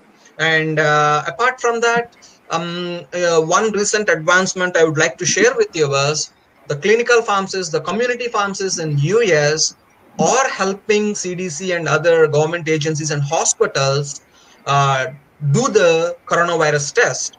A person doesn't have to literally go to the hospital to get the virus test done. Even a pharmacist in a community pharmacy can also help with this test by collecting the swab carefully from the patient, packing it and sending it to the hospital for the evaluation purposes. And the report comes back to the pharmacist and the patient can collect the report. So what type of treatment is available? FDA has really or regularly approved. There are no FDA approved regular drugs. Until recently, there is one drug called remdesivir, which I'll talk about it in my later slides. But vaccine-wise, there is no vaccine currently available against this developing COVID-19. Because one thing is a lot of mutations the virus is going through. It is very hard to find the strain that causes the most severe illness and find something towards it, because in different countries there are different strains and isolated. And again, what do you do if your symptoms are more severe? Only supportive treatments are available by the CDC guidelines. This involves like fluids to reduce the risk of dehydration, medication to reduce a fever, and supplemental oxygen in some more severe cases. Some people, not everybody needs a ventilator. Again, don't panic, but people who have a shortness of breath and who have other comorbidities might need to place on a ventilator or respirator to get well. And like I said, why don't we have a vaccine? Because the main problem is a lot of countries are working on it to develop a vaccine, but because of mutations and like I said, it has mutated into at least 30 strains. And there is this popular study called Arizona study. they generated 3 full-length SARS-CoV-2 genomes from a series of samples. They found that one of these genomes, which they have named AZASU2923, had a large deletion of 81 base pairs in a gene called WORF7A. I'll just show you a small picture to understand what that is, because that gene creates an accessory protein which helps the virus infect and replicate and spread inside the human host. What actually does is, when you breathe in this viral, the virus, it is a RNA virus. It goes inside. It has its special spike proteins on the surface. I'll show you the picture too. And these spikes go and attach with the angiotensin converting enzyme ACE2 receptors. It sits there.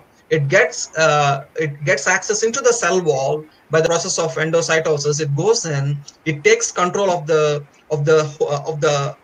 host's RNA host replication mechanism.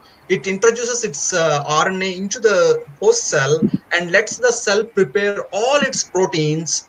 It does in such a way, it goes to such a way that at a point of time, there is a lot of burden on the cell. The cell cannot do anything, and cell dies by apoptosis. So which means here, whatever the cell it affects, it uses the cell to make itself, to replicate itself, and kills the cell. That is what the main problem with this virus is. And like everything else, has a genetic material, any virus will slowly mutate. But again, as they produce more copies, as they keep dividing, as they keep producing more copies, they mutate. And SARS-CoV-2 is so far estimated to have a rate of less than 25 mutations per year compared to influenza's 50. So influenza virus, the seasonal flu that comes every year, mutates about 50 times in a year, whereas this has a lesser rate, that is 25. And only a small percentage of all these mutations are beneficial to the virus itself. Not all the mutations are helpful to the virus. So if you look at this picture here, the top is the picture of the coronavirus, that is the spike proteins. And if you see the bottom picture, that is the receptor called angiotensin converting receptor, angiotensin converting ACE2 receptor. It attaches there, it gets access into the cell, it takes control of the cell, makes the cell prepare its genome and its proteins, and it finally kills the cell. So that is the normal mechanism how it happens. And if you see the right side, the SARS-CoV-2, this is the particular gene I was talking about, WORF7A. So if you see the base pairs, some of the base pairs have been deleted by the SARS-CoV-2 virus when compared to the earlier SARS-CoV that got in 2012. So because of that thing removed, now it's the virulence has increased so much to infect people in a severe way. Is there a cure? Sorry to interrupt. Yeah, can you please just brush through? Thanks. Okay, fine. Okay, again, there are currently no drugs licensed for treatment or prevention of COVID-19, but there are so many investigational treatments. There is one drug called Remdesivir that is recently approved by FDA on a pandemic emergency basis. Actually, that was made by a company called Gilead. It is meant to treat Ebola. Now it is shown to be highly effective in fighting novel coronavirus in isolated cells. There are other investigational treatments: chloroquine, hydroxychloroquine, lopinavir, ritonavir, which they are using in US, favilavir. These are all the drugs that have been studied to show some kind of effect on the virus. So that is, these are monoclonal antibodies. We have baricitinib, bemcentinib.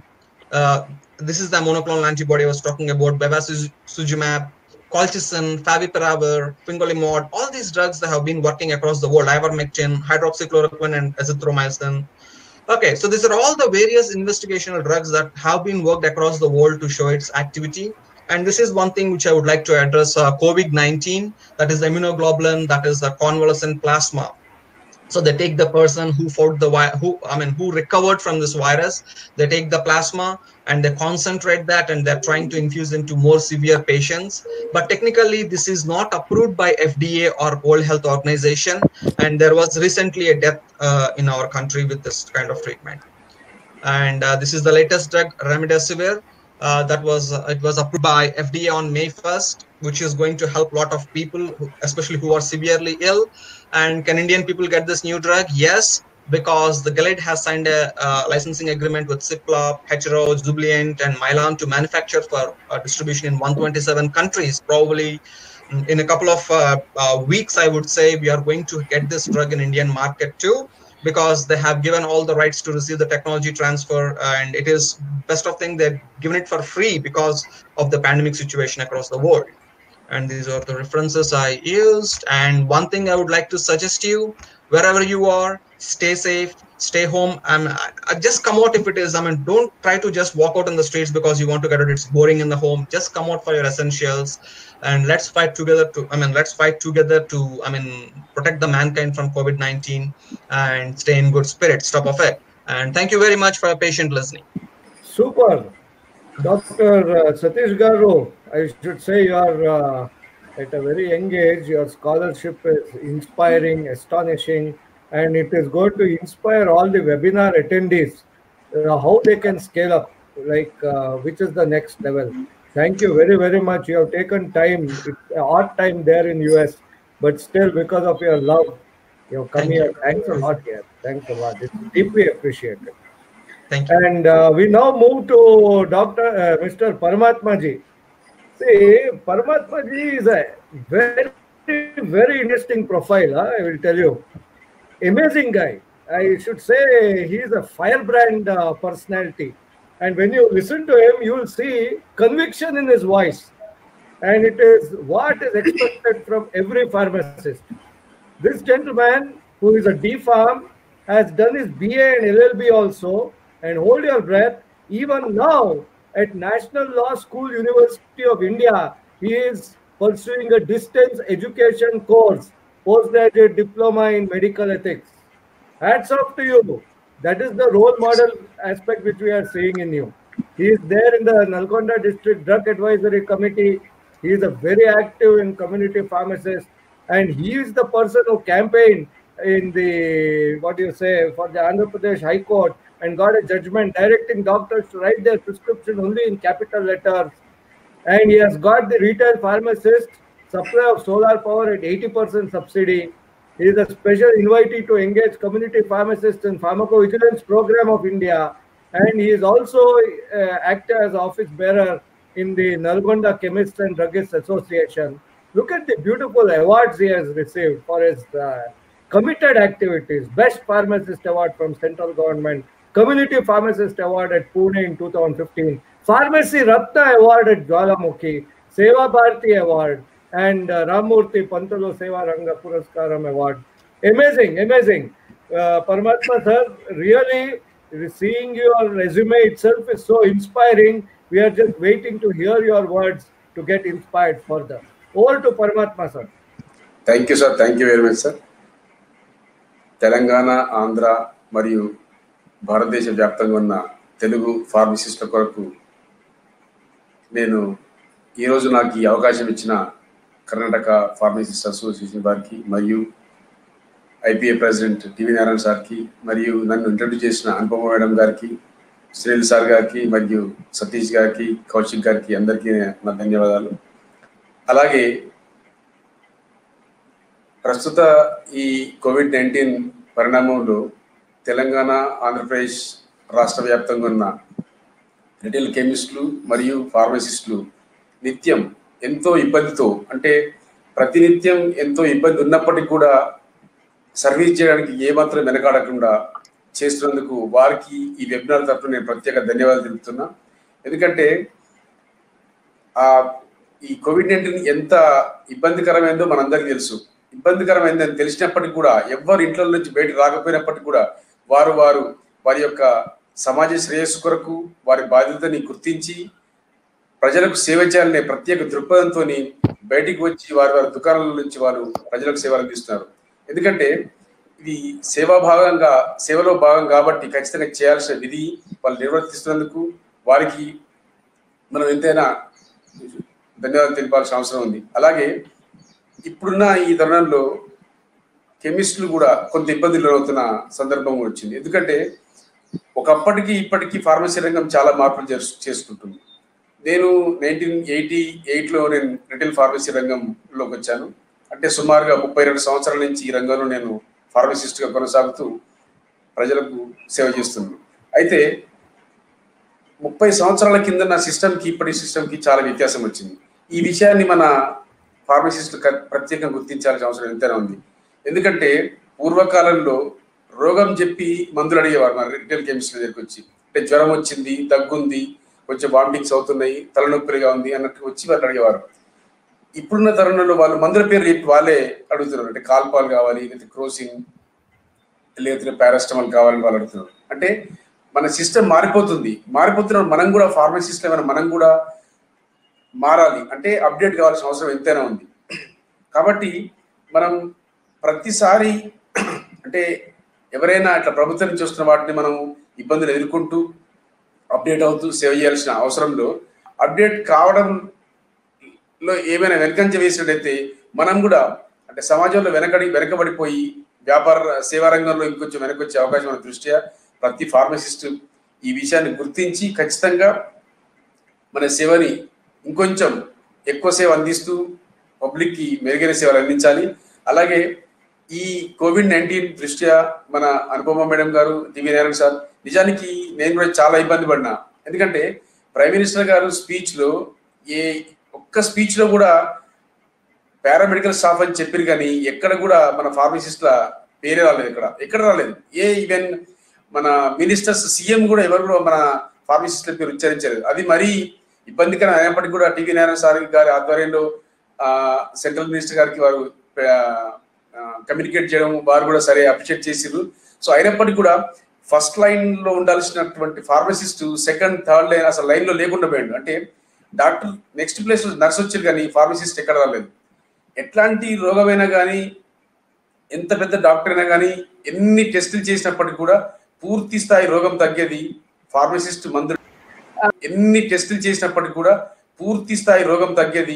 Pharmacist మందులు dispensing చేసి మందులు వాడిన తర్వాతనే. Otherwise అసలు తగ్గే అవకాశమే లేదు. అంటే మన పాత్ర ఎంత ముఖ్యమైనదో మన ఫార్మసిస్టులు అందరూ గుర్తించి గ్రహించాలి. కాబట్టి ఈ సేవలో భాగంగా మనకు పేరు రానందుకు మనకు బాధపడాల్సిన అవసరం ఏం లేదు. రాబోయే కాలంలో మనం గుర్తింపు తెచ్చుకునే విధంగా ఇంకొంచెం మెరుగైన సేవలు అందించి ఎవరైతే ఉన్నత స్థాయిలో వాళ్ళందరికీ మనం అంటే మన ప్రొఫెషన్ గొప్పతనాన్ని గుర్తించే విధంగా ఇంకొంచెం మంచి బెటర్ సర్వీసెస్ ఇస్తూ పబ్లిక్కి పాలకుల యొక్క దృష్టి మన మీద పడే విధంగా మంచి సేవ చేయాలని, అలాగే నిత్యం మనం ఎదుర్కొంటున్న ఈ ఇబ్బందులని ప్రభుత్వానికి కూడా తెలియపరిచి వారి నుంచి మనకి ఏదైనా రెమెడీ కావాలని. ఎందుకంటే మనం చాలా ప్రాంతాలలో కొన్ని గ్రామీణ ప్రాంతాలలో రిఫ్రిజిరేటర్లు పనిచేయవు. అట్లాంటి ప్రాంతాల్లో కూడా అక్కడ సోలార్ పవర్ 80% సబ్సిడీ కోసం సుమారు నేను 2011 నుంచి ట్రై చేస్తున్న దానికి నేను అంటే సుమారు 9 సంవత్సరాలు అవుతుంది దాన్ని ప్రయత్నం చేయబట్టి. అంటే ఇప్పటివరకు ఇంకా సెంట్రల్ గవర్నమెంట్ నుంచి రాలేదు. నా ఉద్దేశం ఏముందంటే గ్రామీణ ప్రాంతాలలో ఉన్నటువంటి ఫార్మసీలలో ఇప్పుడంటే పవర్ ఉంటుంది, ఇంత గతంలో సరిగ్గా మార్నింగ్ కరెంట్ పోతే ఈవినింగ్ వరకు కరెంట్ ఉండేది కాదు. సో అట్లాంటి పరిస్థితులలో ఒక గ్రామీణ ప్రాంతంలో ఉన్నటువంటి ఫార్మసీలో టీటీ ఇంజెక్షన్ ఎట్లా స్టోర్ చేయగలడు ఒక ఫార్మసిస్ట్? స్టోర్ చేయలేదన్న ఉద్దేశం నేను గ్రహించి దాన్ని నేను ఖచ్చితంగా 80% సబ్సిడీ ఇవ్వగలిగితే దేశవ్యాప్తంగా ఉన్న ఫార్మసీలు అన్నింటిలో కూడా గ్రామీణ ప్రాంతాల్లో ఎక్కడైనా కావచ్చు ఫుల్ స్టోరేజ్ ఫ్రిడ్జ్ నడిచే విధంగా 1.5 టన్ నడిచే విధంగా సోలార్ పవర్ కనుక 80% సబ్సిడీ మీద ఇస్తే కనుక పూర్తి స్థాయిలో వస్తుందని నేను భావించి దానికి కమ్యూనికేట్ చేసిన ఇంకా చేస్తూనే ఉన్నాం. అలాగే క్యాపిటల్ లెటర్ ప్రిస్క్రిప్షన్ కూడా ఎందుకు అంటే చాలా మంది డాక్టర్స్ స్క్రిబుల్ రైటింగ్ రాయడం వల్ల ఎన్నో విపత్తులు జరిగినాయి. మనం కూడా చూసుంటాం. అంటే నాకున్న అనాలిసిస్ ప్రకారంగా అమెరికాలో కూడా సమ్ ఆఫ్ ద అంటే పర్సంటేజ్ పీపుల్ ఈ కర్సివ్ రైటింగ్ వల్ల చనిపోతున్నారని నేను ఒక సర్వేలో విన్నా. అంటే అట్లా మనం నిత్యం పోరాటం చేస్తున్న ఈ సందర్భంలో ఈ కోవిడ్-19 రావడం ఇంకొంచెం మనకు అంటే టఫ్ లాగా వచ్చే సబ్జెక్ట్ ని మనం ఎదుర్కొంటున్న సందర్భంలో మనం ఇంకా శ్రమించి మెరుగైన సేవలు అందించడం వరకు పబ్లిక్ కి మరీ క్లోజ్ గా మూవ్ కాకుండా సోషల్ డిస్టెన్స్ మెయింటైన్ చేస్తూ వీలైనంత వరకు చేతి గ్లౌజెస్ మాస్క్స్ ఖచ్చితంగా ధరించి 6 feet డిస్టెన్స్ మెయింటైన్ చేస్తూ మన షాప్ ఫ్రంట్ షాప్ ముందు ఖచ్చితంగా 6 feet ఒక లైన్ అంటే లైన్ 5 బాక్స్ ఒకటి ఇట్లా అరేంజ్ చేసి 1 by 1 రావాల్సిందని మనం ఎక్స్ప్లెయిన్ చేసి వాళ్ళకి అందులో వచ్చిన వారికి మాత్రమే మందులు ఇస్తామని, లేదంటే మందులు ఇవ్వమని రిఫ్యూజ్ చేస్తూ. ఎందుకు అంటే వారు ఎవరైనా లైన్ బైపాస్ చేసి మనకు క్లోజ్ మూవ్ అయిన సందర్భంలో అట్లాంటి డిసీజ్ మనం అటాక్ అయితే మన ఫ్యామిలీతో పాటు మన వల్ల డిస్పెన్సింగ్ వాళ్ళందరికీ ఇబ్బంది జరిగే అవకాశం ఉంది. అంటే ఇది కంటామినేటెడ్ డిసీజ్ కాబట్టి మనం మెరుగైన సేవలు అందించాలంటే ఈ ఖచ్చితంగా సోషల్ డిస్టెన్స్ మెయింటైన్ చేస్తూ వీరున్నంత వరకు చేతులు గ్లౌజెస్ వాడి ఎక్కడ కూడా అంటే అనవసరం వాటిని టచ్ చేయకుండా, వాడిన గ్లౌజ్ మళ్ళీ వాడకుండా, వాడిన మాస్క్స్ మళ్ళీ వాడకుండా వీరున్నంత వరకు ఈ సూత్రాలు పాటించాలి. అలాగే మనం చాలా వరకు ఇక ఈ డ్రగ్స్ డిస్పెన్సింగ్ లో ఎక్స్ప్లెయిన్ చేస్తూ ఉంటాం మందులు వాడే విధానాల్లో మనం వాళ్ళకి కొంచెం క్లోజ్గా మూవ్ అయ్యి, అంటే చాలా మందికి గ్రామీణ ప్రాంతాల నుంచి ఎవరైతే మన దగ్గరకు వస్తారో వారికి మందులు వాడే విధానం తెలియదు. కాబట్టి మనం పూర్తి స్థాయిలో ఎక్స్ప్లెయిన్ చేయాల్సిన బాధ్యత ఫార్మసిస్ట్ మీదనే ఉంటుంది. ఎందుకంటే ఇప్పుడు వస్తున్న కొత్త డ్రగ్స్ అన్ని కూడా వాళ్ళకి అర్థమయ్యే రీతిలో ఎక్స్ప్లెయిన్ చేయకపోతే, అది వాడే రీతిని వాడకపోతే రోగం తగ్గకపోవడం వల్ల మన యొక్క సర్వీస్ మొత్తం అంటే సర్వీస్ కున్న గౌరవం తగ్గే అవకాశం ఉన్న దృష్ట్యా ఈ విషయాన్ని గుర్తించి మనం ఫార్మసిస్ట్ అయిన మనం అందరం కూడా మెరుగైన సేవలు అందించి ఇంకా మన దేశ ఔన్నత్యానికి ఫార్మసిస్టుల గౌరవాన్ని కాపాడుతూ రాబోయే కాలంలో ఇంకొంచెం మనం మన సర్వీసెస్ పెంచుకొని ఖచ్చితంగా ఆపరాన్ మేడం గారు చెప్పినట్టు ఖచ్చితంగా నీట్ వైట్ ఆపరాన్ వాడి మన గౌరవాన్ని కాపాడుకోవాలి. ఆపరాన్ వేసుకోగానే మనకు ఒక రకమైనటువంటి మన దగ్గరకు వచ్చే పేషెంట్స్ కానీ మన ముందుకు వచ్చి ఎవరికైనా సరే మందులు తీసుకోవడానికి వచ్చే ప్రతి ఒక్కరికి మన మీద ఒక గౌరవం పెరుగుతుంది. దాంతోపాటు మనం చేస్తున్న సేవల వాళ్ళు మనం చెప్పే సలహాలు సూచనలు వినే అవకాశం ఎక్కువగా ఉంటుంది. కాబట్టి మనం అట్లాంటి సూచనలు చేస్తూ వారికి బిఫోర్ ఫుడ్ వాడేది ఎప్పుడు, ఆఫ్టర్ ఫుడ్ ఎప్పుడు వాడాలి, తర్వాత యాంటీబయాటిక్ ఎట్లా వాడాలి, యాంటీబయాటిక్ ప్రిపరేషన్ చేసిన తర్వాత ఎంతకాలం ఎన్ని రోజుల వరకు వాడచ్చు, ఆఫ్టర్ ఇన్ కేస్ ప్రిపరేషన్ తర్వాత మిగిలిపోయింది డోసేజ్ తర్వాత దాన్ని డిస్ట్రా ఎట్లా చేయాలి, అట్లాంటి విషయాలు. ఇన్ కేస్ ఎవరైనా పబ్లిక్ దగ్గర ఎక్స్పైర్ అంటే డ్రగ్స్ వాడిన తర్వాత రోగం తగ్గిన తర్వాత కొన్ని డ్రగ్స్ మిగిలిపోయిన డ్రగ్స్ బయట పారేయకుండా ఏదైనా గుంతల అంటే గోతీలు అట్లాంటి తొమ్మిది కింద పాతిపెట్టే విధంగా అడ్వైజ్ చేస్తూ ఎక్కడ కూడా డ్రగ్స్ బయట పడేయకుండా, ఎక్స్పైర్ డ్రగ్స్ కానీ మిగిలిపోయిన డ్రగ్స్ కానీ పడేయకుండా వాళ్ళకి సూచనలు ఇస్తూ మరి ఇంకొంచెం మంచి మెరుగైన సేవలు అందించి పబ్లిక్ కి మన యొక్క గౌరవాన్ని కాపాడుకుంటూ వారికి మెరుగైన సేవలు అందించి రాబోయే కాలంలో ఇంకొంచెం మంచి గుర్తింపు పొంది భారతదేశానికి ప్రపంచంలో మంచి పేరు సాధించే విధంగా భారత ఫార్మసిస్టులు అందరూ ఈ విషయాన్ని మన తెలంగాణ ఆంధ్రప్రదేశ్ ఫార్మసిస్టులు గ్రహిస్తారని ఆశిస్తున్నాం. Thank you sir. Thank you. Please elaborate on this also. This is your... Yes sir.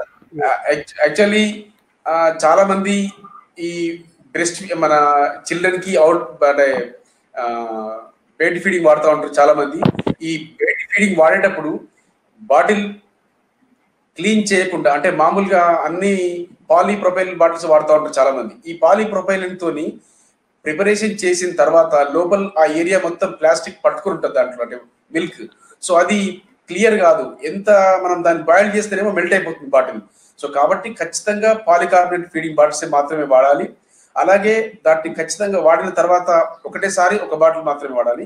వాడిన తర్వాత దాన్ని సోప్తో కడిగి సుమారుగా 10 to 15 minutes బాయిల్ చేసి అదే టిన్లో అలాగే ఉంచి వాడేటప్పుడు మాత్రమే చేతులు మంచిగా నీట్గా సోప్తో కడుక్కొని దాంట్లో తీసి బాటిల్కి అది బాయిల్ అయిన తర్వాత నెప్పల్ క్యాప్ లాస్ట్లో వేయాలి. దాంట్లో బాయిల్ అయిన తర్వాత దించిన తర్వాత ప్రిపరేషన్ చేసుకొని ఒకసారి వాడిన దాన్ని తీసి పక్కకు పెట్టి మళ్ళీ 1 by 1 అలా వాడి ఈ చిన్నపిల్లలకి మరీ ముఖ్యంగా న్యూ బర్న్స్ కి చాలా ఇంపార్టెంట్. ఎందుకంటే నాకు మంచి ఒక ఎక్స్పీరియన్స్ ఉంది.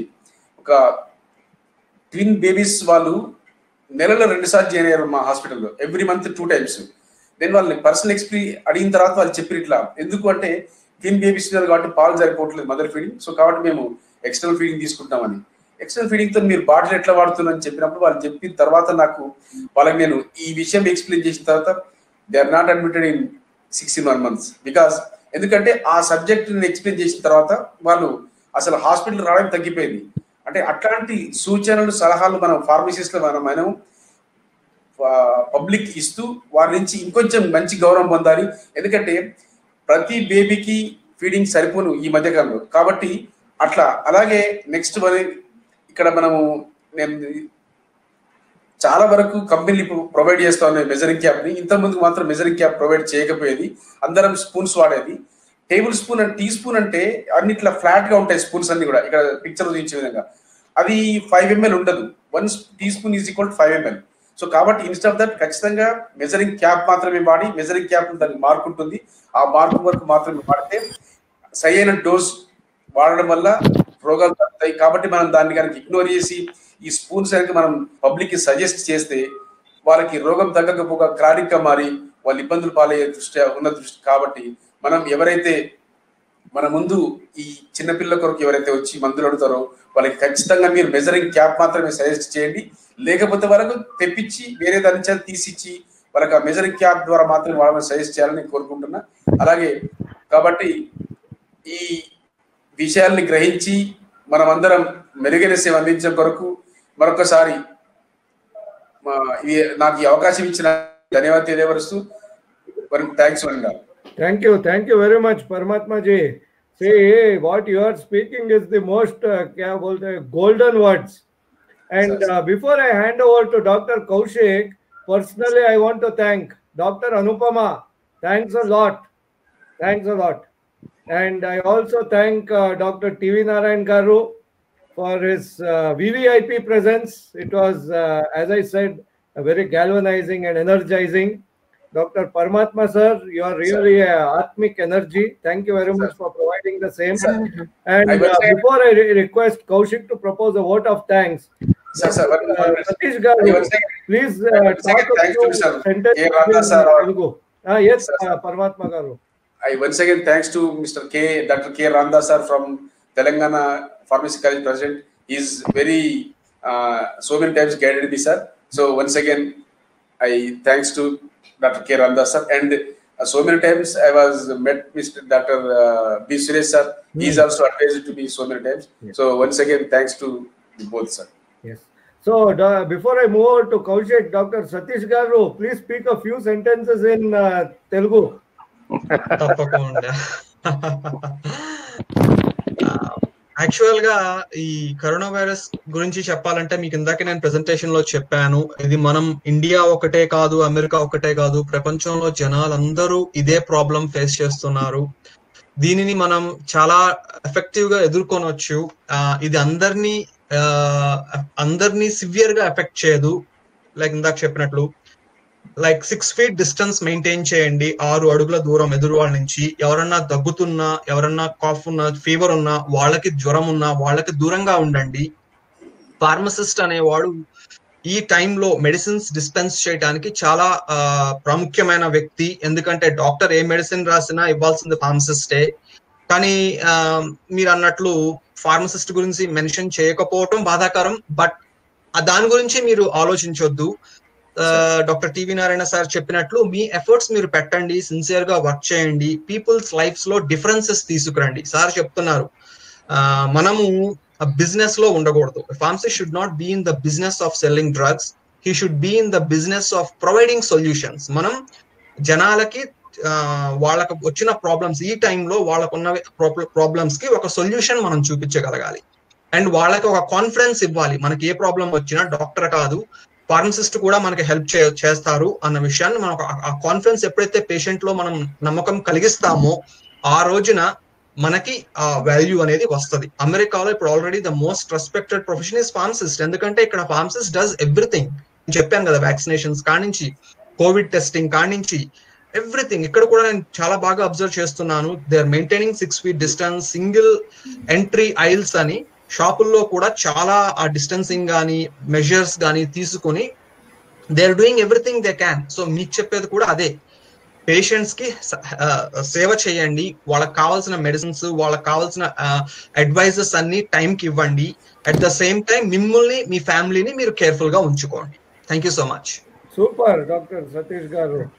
So Kaushik, I also thank Sunilata sir, Group Pharmaceuticals, and I thank all our teachers, Dr. H. Shivakumar sir, Dr. Suresh sir, everybody for blessing KRPA. Over to you. Andariku namaskaram. I extend a warm gratitude from Karnataka Registered Pharmacy Association to all the fellow pharmacists, students, principals, staffs from different pharmacy college for attending this webinar. Special thanks to VVIP participants like Dr. Vidyadhar sir, principal, CHIPS College. I think, you are the one who guided us to do all these activities, who is also the president of IPA Education Division. Thank you very much, sir. And also to my good friend, Dr. Pramod Kumar, who also works in CHIPS College. Thank you very much for organizing and getting the speakers. And a lot of people have joined from Jharkhand also. Dharmender Singh, thank you, sir. Manoj Kumar Yadav, sir, who is also a digital man. I always say thank you, sir. Dr. MD Salahuddin, sir, for joining us. Adpur Ramesh, sir. Vallu Ravi, sir. Srinivas Rao, sir. Thank you very much. It means it gives a lot of weightage on to do more programs like this. Thank you very much, one and all. And a special thanks to today's master blaster. I can say that, Dr. TV Narayan, sir. TV Narayan, sir, I think you are known to be the global pharmacy guy. Thank you very much for taking our pharmacy profession to higher level. Thank you very much, sir.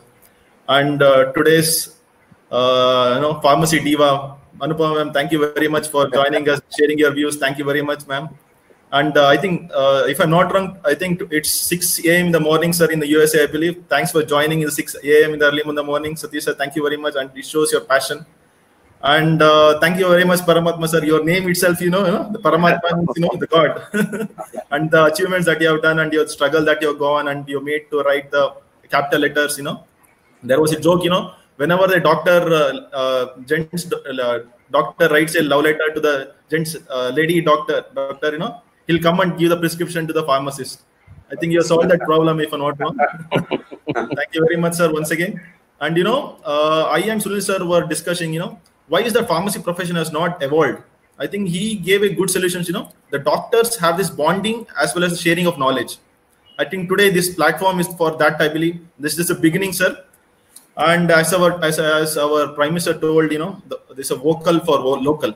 I think these seminars are conducted in that view. And thank you very much for once again for joining from wherever you are joined. And there are a few queries that we are messaging that is regarding certificates. The certificates, something that keep on hearing every day, I didn't get certificate. I think every hour we are sending 200 certificates. I think by the end of tomorrow, you'll be receiving all the certificates. Sorry if you are not received. You can always write to us. And I think the Anupama is making a statement yesterday that, some of the colleges have prepared sanitizers. I think this is a way that we can contribute to the field of from pharmacy field. Thank you very much, whichever the colleges prepared sanitizer. And thank you one and all. Thanks for joining. We love to see you for a lot of registered pharmacists, community pharmacists, hospital pharmacists. Please give them a shout out. Thank you very much, one and all. Once again, the hospital pharmacists, you are the main warriors. Actually, to be honest, I think TV Narayan also mentioned that Prime Minister doesn't always say that only the doctors, nurses. I think you are the brand ambassadors of our profession. Thank you very much all for doing the service. I think it's just the only days that they'll also start recognizing us. Let us keep serving better and keep improvising on us. TV Narayan, sir, any last words from you, sir? Yeah, one of pharmacists, as usual, we have to update. Satish clearly mentioned the pharmacist service used for vaccination in the developed countries. And pharmacists are used for testing, this rapid test kits. Not only rapid, by taking the swab test and all. And as soon as the US has given the green signal, the pharmacists, the test they received from my senior Veerraju, which I circulated to entire our pharmacists here. Pharmacist can be used in the services of COVID-19.